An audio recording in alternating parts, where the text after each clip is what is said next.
এটা কিন্তু বানপানীৰ লগত মিলি গৈছে কোনোবা আজি দিছে যে মালিগাঁওটো দেখো গণেশগুৰিটো দেখো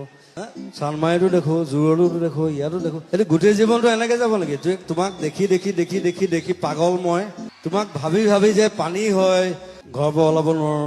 ভাবি ভাবি মৰিয়ে যাম আৰু লাষ্টত পানী শেষ নহয় তোমাক দেখো চান্দমাৰী তোমাক দেখো একবাৰ তোমাক দেখো য'তে ত'তে তোমাক দেখো